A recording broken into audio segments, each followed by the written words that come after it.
Vice President JD Vance showed up to speak with Erika Kirk last night at Ole Miss to an audience of over 10,000. The event was remarkable for a number of reasons. One, it carried on Charlie's legacy. Two, it showed leadership and coalition building. But three, the most notable part came in the Q&A.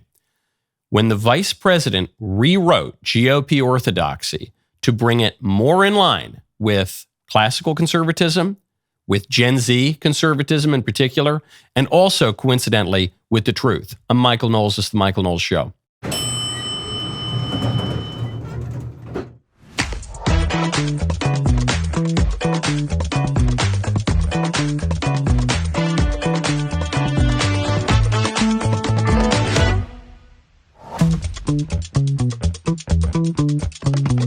Welcome back to the show. As the government shutdown carries on, there's some threats to the SNAP program, EBT, food stamps. There's a video going viral of an Iraqi refugee. Put refugee in quotes because he's a guy, he's a grown man. He seems to be totally able-bodied, looks like he could work and support himself. And he's gone viral for saying that he won't be able to stay in this country if the government doesn't pay for his food. Raises a lot of questions, actually. This shutdown has exposed a lot, I think. But one thing it's exposed is all of the abuses to our entitlement programs, how they manipulate the rest of the economy. So we will get to that momentarily. We have an expert, someone very close to the situation coming on. First, though, we have a comment for the day, and we're going to get to it in the Membrum Segmentum with a great panel. But please let me know your answers below. Is it okay for Christians to celebrate Halloween? Let me know your thoughts, and then I'll give you the correct answer. Now, I want to tell you about Pure Talk. Go to puretalk.com/Knowles. There is a reason. There are many reasons, actually, that I'm proud to say that Pure Talk is my wireless company.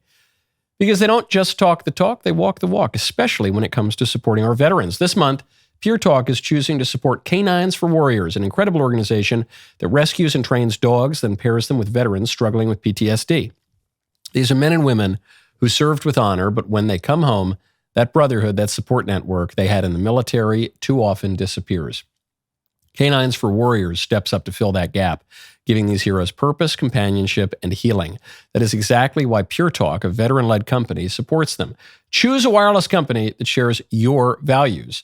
Also, choose a wireless company that will give you talk, text, and plenty of 5G data for just $25 a month. It means you could save a lot of money for the best service out there. It's terrific. I love it. I've had my Pure Talk phone for 5 years or something. Go to puretalk.com/Knowles, K-N-O-W-L-E-S, to make the switch today. That is puretalk.com/Knowles. Switch to America's wireless company, my wireless company, Pure Talk.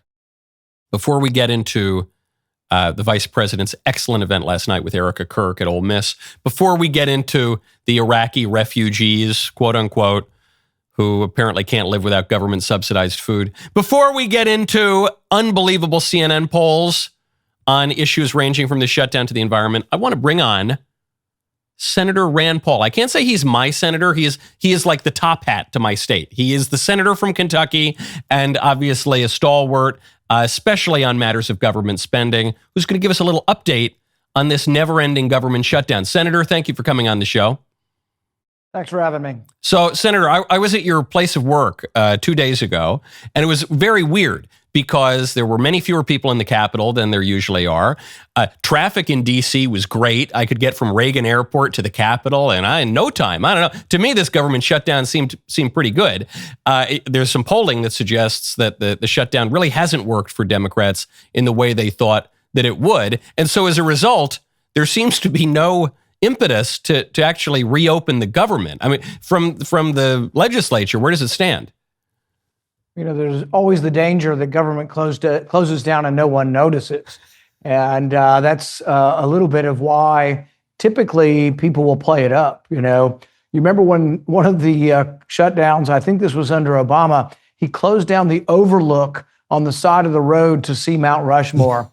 They actually sent people out there with pylons and tape and roped it off. It actually involved effort because no one is usually there. You just pull over and it's a viewpoint. But, you know, I think that what hasn't been discussed enough of is the Democrats' objections. People gloss over it. They say, well, they're objecting because they want these Obamacare subsidies. Well, someone should discuss what they are. It's if you make $225,000 a year, the Obamacare subsidy gives you $1,500. If you make $100,000 a year, you get $13,000. So the Democrats are refusing to go along with the spending level that they voted for last year. Essentially, these are the Biden spending levels. They're refusing to vote again for them because unless they get subsidies for rich people. I mean, really. So food stamps are going to end, in a couple of days, but they're doing this because they want to make sure somebody making $100,000 a year gets a $13,000 healthcare premium subsidy. So I think it's a ridiculous notion, and ultimately the Democrats will have to come back to the table. Now, from my point of view, both the plans are terrible. I mean, the Republican plan will add $2 trillion in debt. The Democrat. I would prefer something that I've presented, which is called the penny plan, which would actually balance the budget over about a 5-year period. Well, I love that point, actually, because when I looked at the proposal, the continuing resolution, and then looking ahead to some of the budgetary fights, I thought this doesn't change all that much. I mean, the CR is literally, as you say, just giving Democrats the opportunity to go along with something they already voted for under Biden. So then what changes do they want? I suspect they honed in on this healthcare issue because it's one of the few issues that they still seem to be above water on. There was a poll came out, I forget who put it out, about a month ago, showed Democrats are on the wrong side of basically every major political issue other than women's issues, which are not a high priority for most voters. It really just means abortion. Environmentalism, not a high priority for most voters.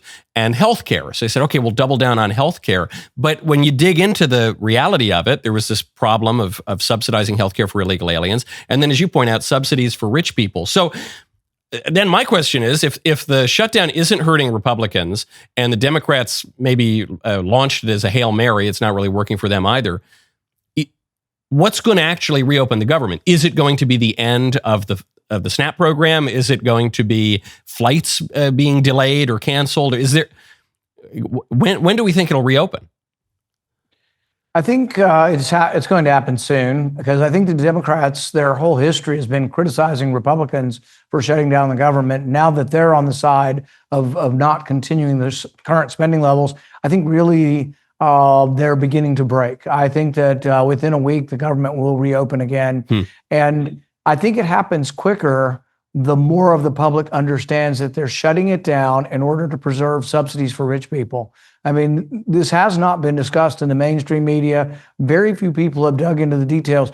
We're not talking about health care for people making $25,000 or $5,000 or $5,000 or $5,000. We're talking about subsidies for people making $200,000 a year. It's completely insane. And I think if you polled the issue, are you with Democrats on health care if it means they're closing the government down to preserve subsidies for people making $200,000 a year? It's a loser. But the only reason they're winning on it is because nobody has any idea what they're actually advocating. It's a great point, Senator Paul. I think you've thrown it into stark relief that early on, we said, look, we all agree this shutdown is about Democrats trying to make some move on healthcare. But then when you dig into the details, okay, how many Americans really want to subsidize healthcare for illegal aliens? How many Americans think that rich people don't get enough? We need to really focus on won't somebody please think about the rich people? So a great point. I'm seeing some reporting now coming out of the Hill that says that Democrats are starting to get a little weak in the knee.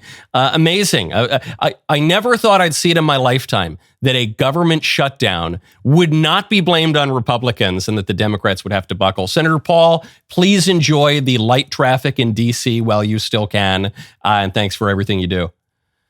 Thank you. Okay, folks, speaking of policy, I want to tell you about Policy Genius. Go to policygenius.com/Knowles. Rising costs have left many Americans overestimating expenses across the board.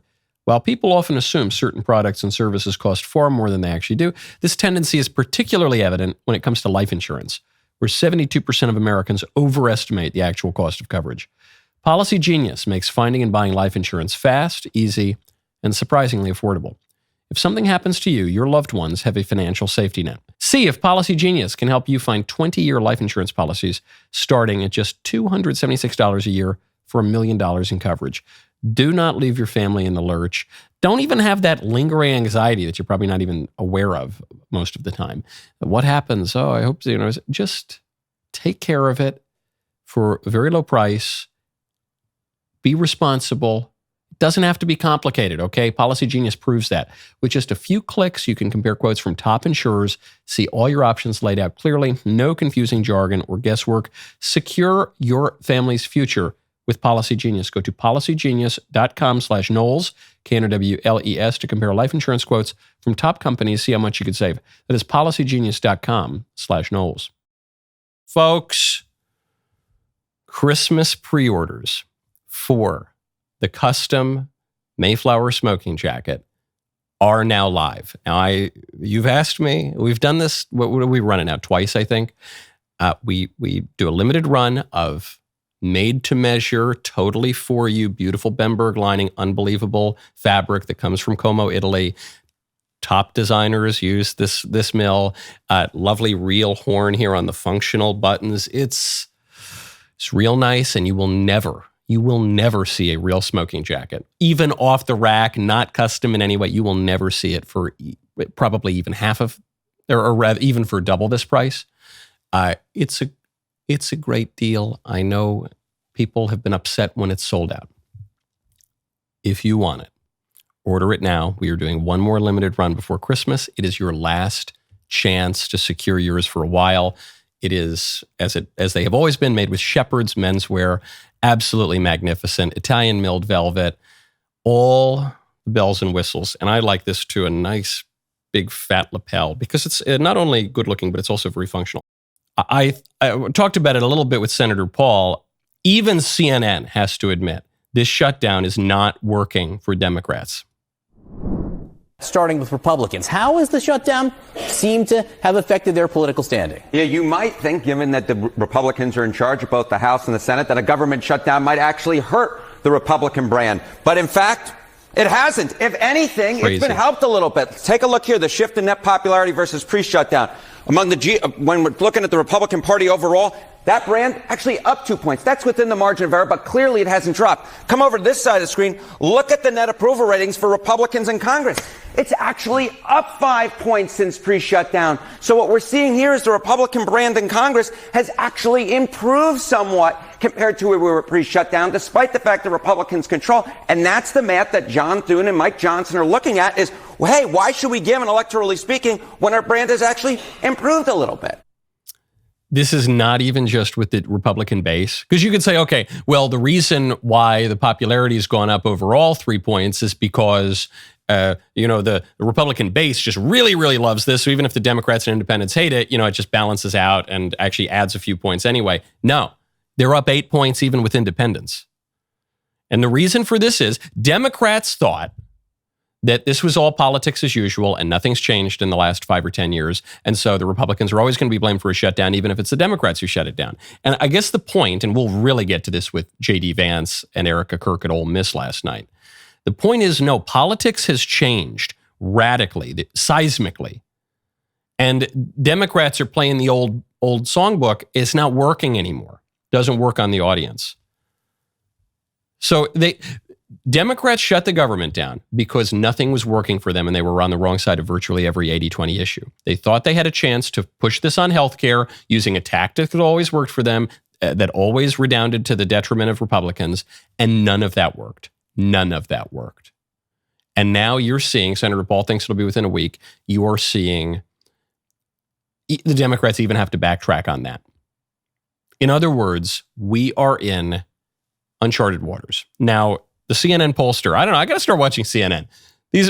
When they talk about the polls, the hard data that are a little more difficult to manipulate than the opinion programming, all the news is great for Republicans, including something we talked about yesterday. I said yesterday that Bill Gates has come out. He's one of the greatest climate alarmists in the country, in the world. And he's come out and said, actually, climate change isn't going to kill us all. And I said, don't be fooled. This is not Bill Gates having some change of heart that, just he followed the science and the science led him on. This is a realization that climate change as a political issue is not working anymore because they promised the apocalypse. The apocalypse didn't come. Now they have to recalibrate. They're following political metrics, not scientific metrics. CNN backing that up because right now, when you hear the Democrats' tune changing on climate change, it's going to be following public opinion. A lot of people will agree with Bill Gates that maybe this wouldn't be the end of humanity. And I think, we've been talking about climate change now for decades upon decades upon decades. And the worry in terms of climate change, simply put, hasn't shifted. It has not reached the majority of Americans. What are we talking about? Greatly worried about climate change. You go all the way back to 1989, it was 35%. 2000, 40%. 2020, 46%. And in 2025, look at that.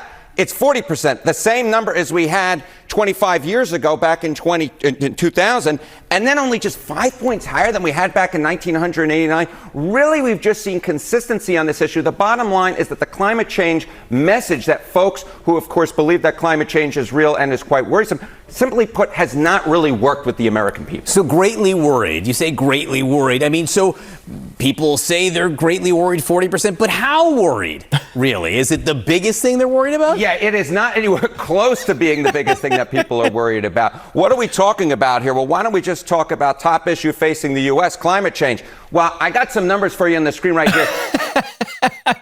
These two guys are great. It almost is like an Onion or a Babylon Bee sketch. Well, things look really, really terrible for Democrats, but how terrible are they? They're totally freaking terrible, man. It just couldn't possibly be any worse. That's good. And why? Why? Because it used to be the case. Back in the heyday of wokeism, you had 3% of people say, oh, climate change is really a top priority. And now it's down to 2%. But you saw those numbers remain pretty stable going back to 1989. And the libs have been pushing the climate change stuff since the 70s. The numbers don't really change. They got up in the 2000s. That was kind of peak climate change hysteria.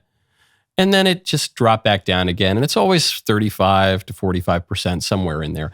And the one place I would disagree with those CNN pollsters, though, is they say, clearly the climate change messaging hasn't worked. And I don't think that's fair to say, because you did have the numbers increase into the 2000s and 2010s. I remember it. I was there. I remember when people sincerely believed that the sun monster was going to kill us all. I remember when people would not have children. They would decide not to have children because they didn't want to bring them into a world of climate apocalypse. I remember when Greta Thunberg dropped out of school to sail a boat around the ocean because she thought that was going to forestall the sun monster. It was a kind of inverse rain dance or something. I remember that. I was there. The messaging did work. It stopped working because the climate apocalypse never materialized. It was not a rhetorical problem. It was not a communications problem. It was a fact problem. It was a science problem. The thing they said wasn't true. So don't let them get away with this. Don't let them say, we just need to find better ways to message around climate change. No. You lied. In some cases, you were honestly mistaken, I guess. Some of you were just dupes. But in some cases, you lied because climate change was always primarily a political issue, not some kind of scientific issue. And one of the pieces of evidence for that is that it was always so perfectly calculated that disaster was just on the horizon. You could see it. You could get worried. You could be manipulated. It wasn't too far into the future that you put it off for another day. And it generally wasn't so close that there was nothing to do and we could just live it up. It was always perfectly politically calibrated. You're in the midst of a political recalibration. It's not because the Democrats just need to figure out a better way to get their message out there. It's that people don't want what they're selling. Now you're seeing a shift on the right as well. This was just magnificently embodied last night by JD Vance and Erika Kirk at the Turning Point stop in Ole Miss. Really, really pleased to see the vice president joining Charlie's widow here, because I think JD Vance is probably the one figure on the right with the stature and the temperament and the platform to really keep this whole coalition together, which was something that Charlie singularly was able to do. And so I'm really pleased to see him taking time out of his busy schedule to do this. He also did the Q&A. At these kinds of events, you go, you give a speech, or you have a conversation. Charlie and I was supposed to be 12 days after he was murdered. We were going to do a little conversation at a campus, back and forth. But then, of course, the key to these events is the Q&A. And for someone like Charlie, a civil debater and an activist, for a communicator to go out there and do the Q&A is one thing. for the sitting vice president to just open himself up to anybody, come with any of your questions, any of your comments, any of your complaints, is politically a very courageous thing to do. He did not disappoint in his answers. Right off the top, very fitting for the occasion and for our moment in history. He was asked about God in the public square. You do not have to completely kick God out of the public square, which is what we've done in modern America. It's not what the founders wanted. It's not good for the United States of America. And anybody who tells you it's required by the Constitution is lying to you. 100% correct. JD Vance is a graduate of what I think is still considered the most prestigious law school in the country, even though it produces a lot of crazy people. His whole answer was even better. We don't have time to get to it. But he explained how when the First Amendment was ratified, it does not establish a firm separation of church and state. It says that there will be no religious establishment at the federal level because there were state establishments. There were churches established at the state level. I mean, this is the kind of stuff that serious conservatives, avant-garde conservatives, and so more classical conservatives, those seem like opposites, but they actually kind of go together because everything that was old is new again. We've been talking about this stuff for years. We have basically never seen this articulated by a national politician at the level of a JD Vance, and he articulates it perfectly.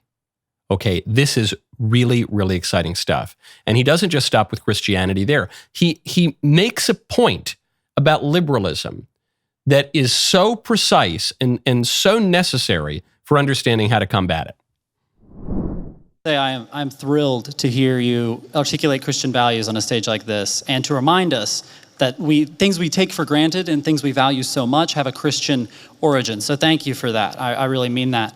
However, so much of liberalism, by the way, so much of the far left is a sort of, if you really pay attention to it, it's a kind of perverted version of Christianity.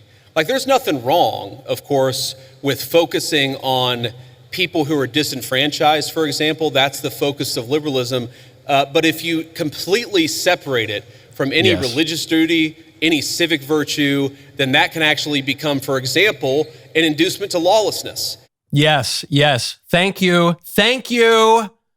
Love it. When was the last time you heard a national politician at this level speaking in this way? In a way that, by the way, is very gracious to the left. Because what JD is saying here is not just, those liberals are crazy, aren't they? Or those liberals are dumb, and they, we all want the same ends, but we have different ways of getting there or something. Or look at the wacky left. No, he's saying the left is seeking a kind of a good. It's just that the good is perverse because it's this kind of version of the true religion. It's actually tracing the genealogy of liberalism. He's saying it comes from Christendom. And in that way, he's tracing the genealogy of our civilization. He says our civilization is Christendom, okay? And the true faith is Christianity. And the moral order derives from the Christian religion because it's all true. And then liberalism deviates from that. And that's true. I mean, just as a matter of history, the Enlightenment project was a way to preserve Christendom. It was supposed to be a way to preserve Christendom without all that pesky Christianity, to establish a moral order without necessarily having any firm convictions. And it's because the Enlightenment project follows the wars of religion that occurred after the 16th century. And it just tried to create this secular, rational basis for things that didn't work.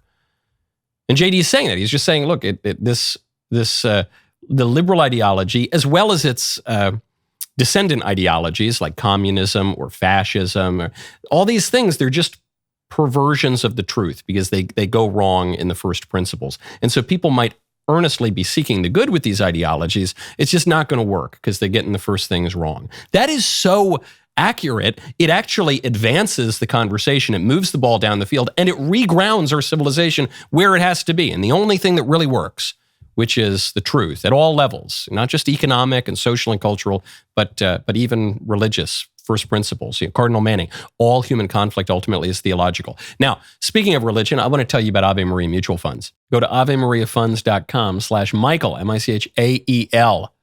You should not have to compromise your values when it comes to investing. Why would you put your money into companies that go against what you believe in? That is one of the many reasons that I love Ave Maria Mutual Funds, why I'm proud to serve on their board. They've been around since 2001, founded by George Schwartz and today they manage nearly $4 billion in assets with more than 100,000 shareholders. What sets them apart is simple. They refuse to invest in companies tied to abortion, pornography, embryonic stem cell research, or those tied to Planned Parenthood. Whether you are saving for retirement, your kids' education, or you just want to grow your wealth responsibly, Ave Maria Mutual Funds offers a range of options so you do not have to compromise. Learn more today at avemariafunds.com/Michael, M-I-C-H-A-E-L. That is avemariafunds.com/Michael. I strongly recommend you go check them out. I'm a big fan of everything Ave Maria. All mutual funds are subject to market risk, including possible loss of principal. Request a prospectus, which includes investment objectives, risks, fees, charges, and expenses, and other information that you should read and consider carefully before investing. The prospectus can be obtained by calling 1-866-283-6274, or it can be viewed at www.avemariafunds.com. Ave Maria Mutual Funds are distributed by Ultimus Fund Distributors, LLC. Folks, I want to hear your mellifluous voices, but in order to do so, you have to go to dailywire.com. Then you go to the watch page. Then you go to the Michael Knowles Show page. This should be bookmarked. This should be your homepage anyway. Then you click on Submit a Mailbag Question. And then you can either type it out, if you're a little more digital with your fingers, or you can record it. Please keep it to 30 seconds. I implore you, I beg you. I'd love to listen to your memoir, your audiobook memoir, but we don't have time on the show. So certainly under a minute, keep it to 30 seconds, attach that file, and then I'll hear your beautiful voices on Friday. Okay, moving on from the religious questions, JD is asked about immigration. He offers a major upending of GOP orthodoxy. My question to you is, what is your view on legal immigration? Personally, I have a girlfriend who's studying in America off a visa. Our hope is eventually getting a green card. So what is your view on legal immigration? Should we reduce it? Also, what is your plan for a merit-based system? Yes, sir. Well, I appreciate the question. And look, my honest view is that right now, America, thanks in part to the Biden border invasion, but also thanks in part to a lot of bad immigration policy, right now, we have let in too many immigrants into the United States of America. That is just a fundamental reality. Now, look, legal immigration is complicated because we let in about 1 million legal immigrants into the United States of America every single year. And I think the evidence is pretty clear that a lot of those immigrants are actually undercutting the wages of American workers. For most of my life, there have been two positions you can have on immigration. The Democrat position, especially recently, was legal immigration is good and illegal immigration is good too. The Republican position has been legal immigration is good, illegal immigration is bad. What JD Vance is saying here is, we've just taken in too many immigrants. The movement of people into the United States over the last 60 years is the largest movement of people in recorded history, and it's creating social problems, and there are problems of assimilation, and social solidarity is breaking down. There are economic problems to workers, and so we have too many right now. This is, I say it's an upending of GOP orthodoxy. It's really a return to classical conservative orthodoxy. Not just conservative in the American context, conservative going all the way back to Aristotle. Yeah, you can't just flood your country with foreigners. That's going to create problems. And even the way JD is talking about it, he doesn't say immigration is always terrible. We need to completely close the border and we need to isolate. He's not saying that. He's saying, yeah, right now we've just taken in too many, which means he recognizes prudence as the paramount political virtue. He's recognizing that at some periods you might call for some immigration, at other periods you're going to want to restrict immigration. And he's calling for a reduction in immigration overall, not just illegal, but legal too. This is precisely my position. This is precisely the correct position. I think this is certainly where Gen Z conservatives are. I think this is where the GOP base is and has been for a very long time, even though the politicians haven't reflected it. Brilliant answer from JD. I'll just get to one or two more. I'll keep them pretty quick. Here's one. Here is an answer on the question of values. How are we supposed to think about values in America? That to me, I want this answer to be condensed into a liquid form and injected straight into my veins. I think the premise of your question, I don't totally share it because I don't think perfect neutrality is possible. What is it? You talk about history. Was Christopher Columbus a great explorer, or was he a guy who committed genocide against the native populations? These debates, I'm happy to have them, but I reject the idea that there are truly neutral debates. Anybody who's telling you their view is neutral likely has an agenda to sell you, and I'm at least honest about the fact that I think the Christian foundation of this country is a good thing. Straight into my veins. Straight. This is it. This is abolish term limits. Thank you. Thank you. It's obviously true. Serious political thinkers have known this since time immemorial, but there is a lie that goes along with liberalism that says that liberalism is neutral. It's just neutral. That says that, for instance, secularism or atheism in public is just neutral. This view would have been abhorrent to our founding fathers, the framers of our Constitution, even the early liberals like John Locke and John Milton. But liberalism pretends anyway. And in some ways, this is a consequence of liberal political philosophy. But they say, oh, it's just neutral. Look, I don't have a partisan view. I don't have invective. I don't have a polemical view. No. My view is the neutral view. But there is no neutral view because all views come from some premises, axioms, first principles. And what the liberals try to do with their neutral nonsense is they try to smuggle in their false premises. Their false premise that, for instance, we can't know the difference between a man and a woman.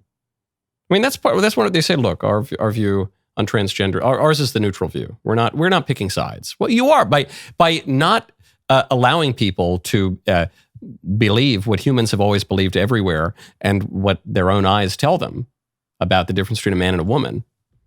That is not neutral. You're forcing a certain view on people by forcing Christianity to the public square, by arresting pro-lifers praying at an abortion clinic, by persecuting nuns, as the Obama-Biden administration did. But these are not neutral things. By exalting all sorts of perverse ideology, that's not neutral. And JD says, look, here are my premises. Here's where I'm coming from. I'm basically coming from the same place that the wise statesmen in our civilization have always come from.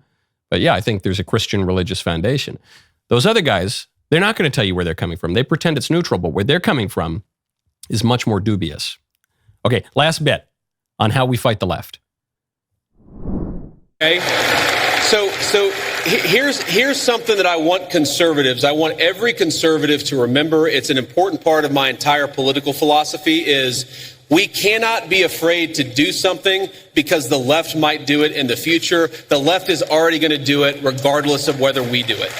There it is. The takeover is complete of the GOP by the conservatives from the squishes. I love this because for years, and I find it nauseating, the squishes have said, well, we can't wield political power because if we wield political power, can you imagine in the future when the Democrats get the power back, what they want to use power on us? This after the Democrats have justified the murder of our president, have tried to imprison him 4 times, kick him off the ballot, imprisoned relatively peaceful protesters, infiltrated Catholic churches under the Biden DOJ, let their violent criminals off the hook, in some cases encouraged political violence against us. This after this, we say, but we can't justly wield the law because then the Democrats in the future might unjustly wield the law, which they're already doing. Vance saying we got to have courage and we got to be able to do things and not just be cowards and squishes and exalt procedural norms, dubious procedural norms at that, over substantive goods. Not going to do it anymore. This is really good stuff. As you know, I'm an admirer of the vice president. He's impressed me before, never more so than last night at Ole Miss. And he did it, to honor his very close friend, Charlie, on stage with Charlie's widow at this major event for the preeminent young conservative organization in American politics. It's just real encouraging. I guess that's how I would have to put it. It's just real encouraging. This is a guy who knows what time it is, and he's actually has the position and the stature to do something about it. Great stuff. Now, meanwhile, the left, which has just tried to tell me on Capitol Hill that they don't support political violence, they don't condone any of that. A left-wing podcaster has gone viral for her hideous comments celebrating the murder of Charlie. Since the DailyWire launched 10 years ago, everything we've accomplished has been because of our members. Every fight we've taken on, every piece of truth we've exposed, all of it made possible by their support. Today, we are releasing Hiding in Plain Sight, a documentary so critical we're making it free for everyone on DailyWire Plus, because this is a threat every parent needs to understand. Hiding in Plain Sight is a warning to all of us about the online dangers kids are trying to navigate, dangers that did not exist when we were growing up, and that many parents did not even realize are out there. Well, we'd all like to believe that bad things could never reach our families. Truth is, digital sex trafficking and sextortion scams are happening right now in our communities and potentially inside our homes. Again, the only reason we can make this film free for everyone is because of our Daily Wire Plus members. So go to dailywire.com and watch it for free right now. Share it, sit down with your family, your school, your kids, and talk about it. If you're not a member yet, join us, step into the fight, and help us keep delivering this type of crucial content to the world. My favorite comment yesterday is from Moggy's 10. This refers to Zohran Mamdani's Antgate. Remember, he said his aunt, after 9/11 was the real victim because she felt nervous wearing a hijab on the subway. Then it found out that actually she didn't wear a hijab and she didn't live in New York. And he said, oh, well, no, it's actually my dad's cousin, my aunt. Well, anyway, this comment says, maybe his cousin really is his aunt. You aren't accounting for intermarriage. That's a good point. Certain cultures have very, very high rates of cousin marriage. That's true. It's true. Certain cultures do. Not our culture, but other cultures do. You're seeing 30%, 40%, maybe higher. So anyway, I don't know. Maybe Zohran can clarify. Okay. After Charlie was murdered, the left minimized, excused, and in some cases celebrated at all levels. At all levels. From the fringe people to the mainstream people, from the normies to the famous people. At all levels, you saw this. And then they tried to deny it. And we saw this on Capitol Hill because there was this Senate hearing on political violence that half the Democrats didn't even show up to. And the ones who did show up shed crocodile tears. And they said, we all condemn political violence. We would never encourage this sort of thing. As they say this, a left-wing podcaster, Jennifer Welch, goes viral for saying this. Horrible. Charlie Kirk is horrible? Yes, I'm glad he's not here. You're glad he's dead? Yes. Why would you say something like that, man? He was horrible on the campuses, the college campuses. Horrible person. You know what? I do the exact same thing. Would you be glad if I would die? Maybe. I'd have to think about it. And she laughs. Jennifer Welch laughs. Be ashamed of yourself. Your friend just said she'd be happy if I died. I'm the other one. So listen up, Democratic establishment. You can either jump on board with this or we're coming after you in the same way that we come after MAGA. That woman out in somewhere middle America saying, Charlie Kirk, he was a racist, he was a piece of shit. There are so many more of us than there are of them. I'm inclined to believe her. Because of what I saw from the prominent streamers, from what I saw from the legacy news outlets, from what I saw as Charlie was being killed. You had a Democrat analyst on MSNBC blaming him for it. To say nothing of the normies on Facebook. I think this is right. I think there are a lot more people in left-wing activism who were minimizing and celebrating Charlie's murder than there were people condemning political violence. And lest I be accused of pointing to some random woman, because I didn't know really who that woman was, Jennifer Welch. Oh, you're just picking some random kook. She doesn't know anything. She just was seeking attention. She's just going viral for, well, here's a little clip of Jennifer Welch sitting down with the Democratic leader from the House of Representatives, Hakeem Jeffries. Tell your coworkers to come on too. We've had a lot of them on and we really like them as well. Will do. Thank you for what you both do. Really appreciate it. Look forward to staying in close touch. And we're in this fight until we win this fight and end this national nightmare and get America back on track. Yeah, thank you. Thank you for what you both do. I, the most prominent Democrat in the country, just about, I would like to thank you. Oh, that's so nice of you, Hakeem, because we've had a bunch of your colleagues on too. Yeah. This is not a minor figure. Relative to Hakeem Jeffries maybe, but this is a real person who really represents a lot of Democrats, as we've seen from survey after survey, as we've seen from the comments of the Democrats after Charlie's murder, as we saw 2 days ago on Capitol Hill when the Democrats, by and large, boycotted a Senate hearing on political violence. That's it. And so what are we supposed to do? We're supposed to sit back and be afraid of wielding political power in a just way because, by golly, the Democrats, we might make the Democrats angry. They're angry. They don't like us. So there are two things we can do. We can either lash out in a vigilante sort of way, which I would strongly discourage because it's intrinsically unjust, or we can get rid of one of the old slogans of the right, which is that, government can't really do anything and politics is always downstream of culture. We can recognize some ancient classical conservative wisdom that the law is a teacher, and we can wield the law in a just way, not only to protect innocent people, but also to help educate these leftists who are engaged in behaviors that are disordered for society, contrary to the common good, but also bad for them individually. I don't think these are happy people, the ones who are out shrieking and screaming and calling for the murder of their countrymen. I don't think they're happy people. We have not only the right to wield the law in a way that helps to protect us and innocent people and America, we have the responsibility to wield the law in such a way that helps to educate these people and pulls them back from the brink of madness or past the brink of madness, which is where they are. We need a little more uniformity in America, I think. I know, the left always prattles on about diversity, and diversity is our strength. But even the left and Americans. Wow, that was a Freudian slip. And there's a lot of truth in that, I think. But even on the right, you'll have people exalt diversity of thought on college campuses, for instance, as a good in itself. Diversity of thought is not a good in itself. We like it as a particular kind of good on a college campus because it's uniformly left-wing. So diversity of thought is good in as much as it introduces more conservative thought on campus. But diversity of thought is not a good in and of itself. You have on the left and the right this exaltation of diversity as some kind of great strength. Pete Hegseth, Secretary of War, shows up, speaks to some of our soldiers, and explains the reality. The previous administration, or iterations of administrations, there was a phrase, it's the dumbest phrase in military history. And that phrase is, our diversity is our strength. You see, I look out at this crowd and I see a lot of diverse faces. A lot of faces, black, brown, white, and otherwise. From small towns, from big cities, rich, poor. I don't know you and you don't know me.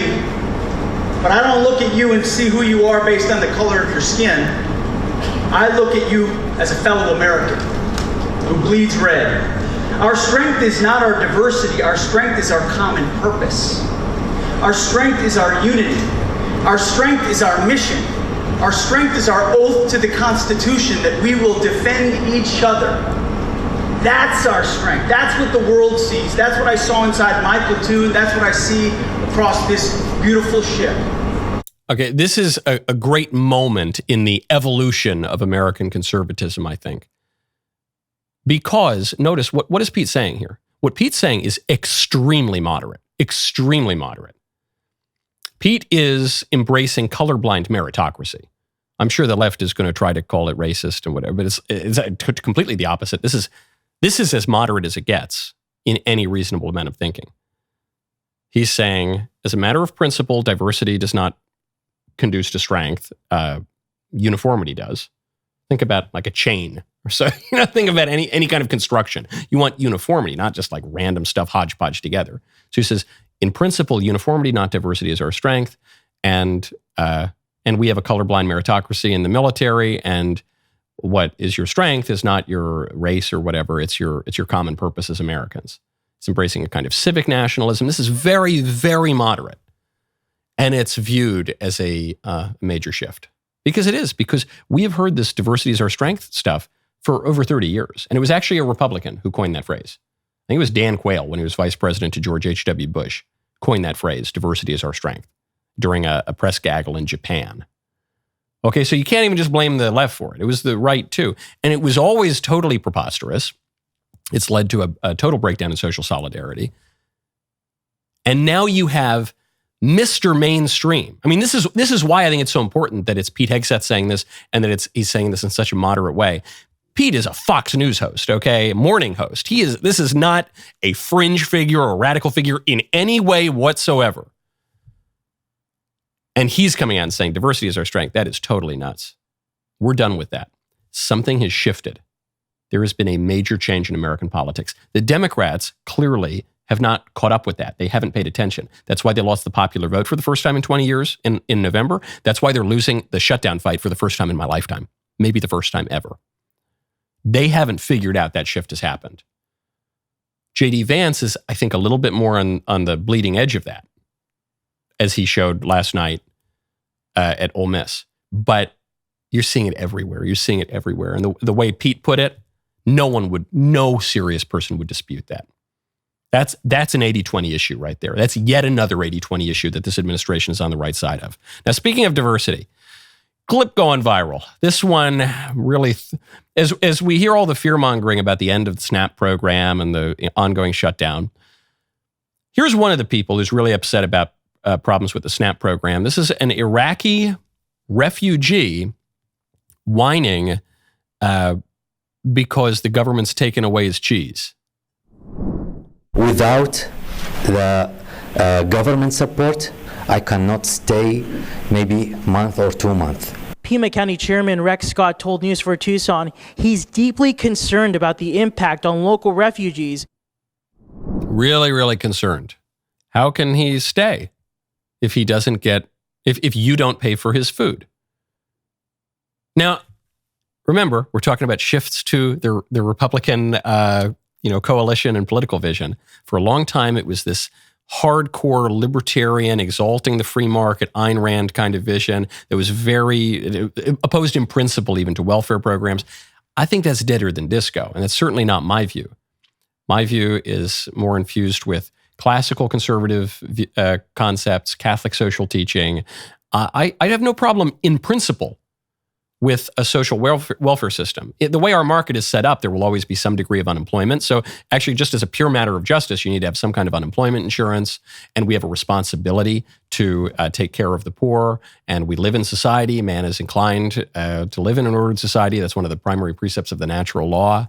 There are all sorts of reasons that in principle, it's good to take care of the poor. Oppression of the poor is one of the sins that cries out to God. Now, there are questions about how best to do that, what's most efficient and what actually, it seems like it's helping people, but it might hurt people. But I think we would all say, if someone's severely disabled and elderly and mentally handicapped and has probably they should be entitled to some kind of social program, right? Maybe, so long as it doesn't crowd out the church and the family. Yeah, I agree. What about this able-bodied Iraqi who's in America for some reason? I don't know why he's here. I don't know what brought him over here. Maybe there's a good reason. Maybe it's a bad reason. Why can't that guy get a job? Why can't that guy do any work? If he won't work, why is he here? How many other people who won't work are here who otherwise could?